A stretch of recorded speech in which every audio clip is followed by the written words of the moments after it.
بسم اللہ الرحمن الرحیم۔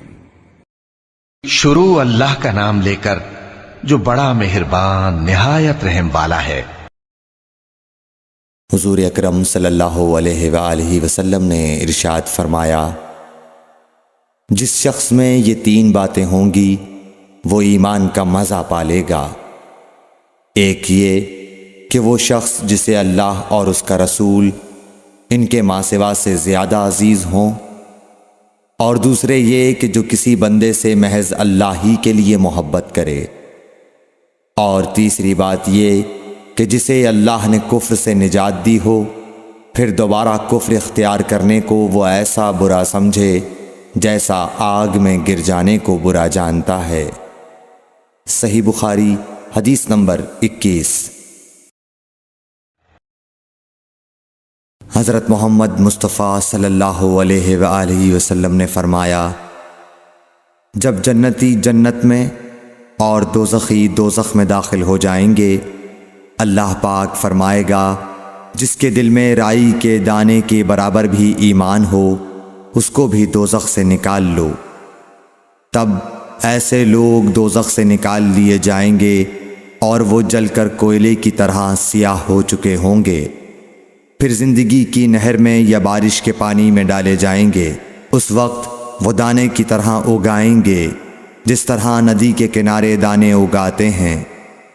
کیا تم نے نہیں دیکھا کہ دانہ زردی مائل پیچ در پیچ نکلتا ہے؟ صحیح بخاری حدیث نمبر 22۔ حضور اکرم صلی اللہ علیہ وآلہ وسلم نے فرمایا، میں ایک وقت سو رہا تھا، میں نے خواب میں دیکھا کہ لوگ میرے سامنے پیش کیے جا رہے ہیں اور وہ کرتے پہنے ہوئے ہیں، کسی کا کرتا سینے تک ہے اور کسی کا اس سے نیچا ہے۔ پھر میرے سامنے عمر بن خطاب لائے گئے، ان کے بدن پر جو کرتا تھا اسے وہ گھسیٹ رہے تھے، یعنی ان کا کرتا زمین تک نیچا تھا۔ صحابہ رضی اللہ تعالی عنہ نے پوچھا کہ یا رسول اللہ اس کی کیا تعبیر ہے؟ آپ نے فرمایا کہ اس سے دین مراد ہے۔ صحیح بخاری حدیث نمبر 23۔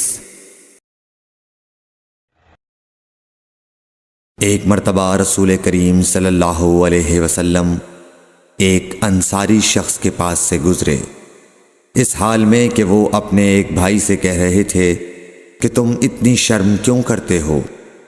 آپ نے اس انصاری سے فرمایا کہ اس کو اس کے حال پر رہنے دو، کیونکہ حیا بھی ایمان ہی کا ایک حصہ ہے۔ صحیح بخاری حدیث نمبر 24۔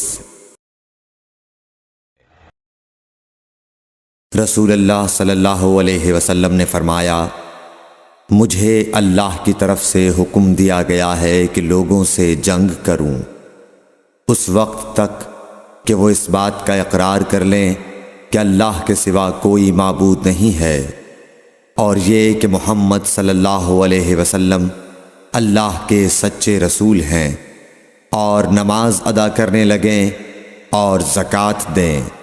جس وقت وہ یہ کرنے لگیں گے تو مجھ سے اپنے جان و مال کو محفوظ کر لیں گے سوائے اسلام کے حق کے، رہا ان کے دل کا حال تو ان کا حساب اللہ کے ذمہ ہے۔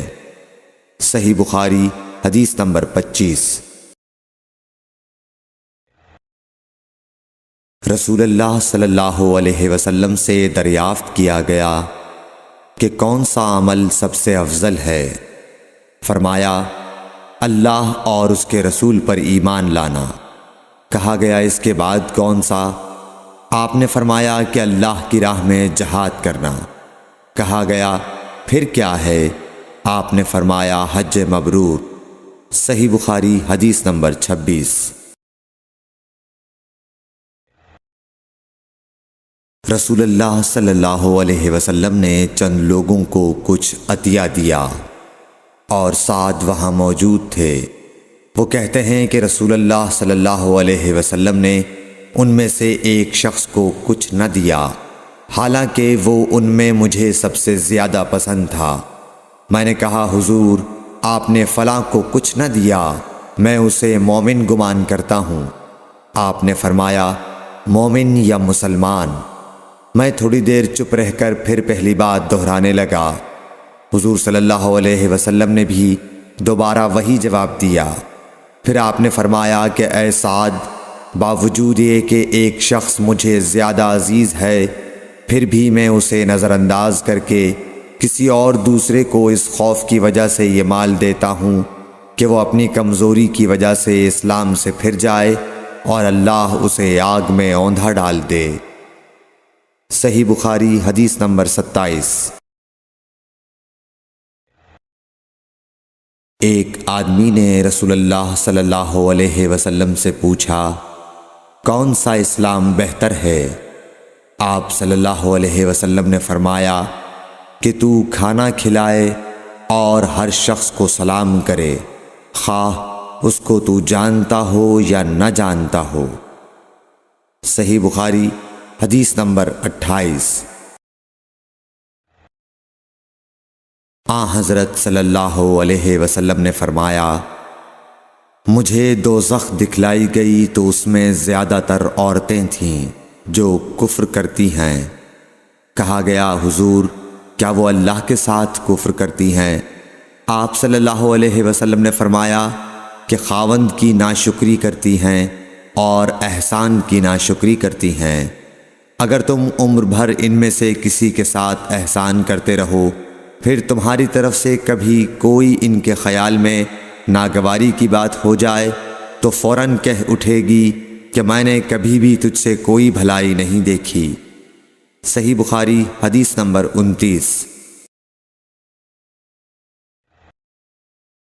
آن حضرت صلی اللہ علیہ وآلہ وسلم فرماتے تھے جب دو مسلمان اپنی اپنی تلواریں لے کر بھڑ جائیں تو قاتل اور مقتول دونوں دوزخی ہیں۔ عرض کیا گیا یا رسول اللہ قاتل تو خیر ضرور دوزخی ہونا چاہیے، مقتول کیوں؟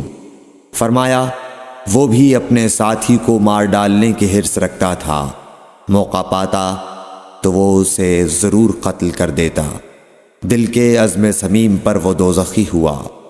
صحیح بخاری حدیث نمبر 30۔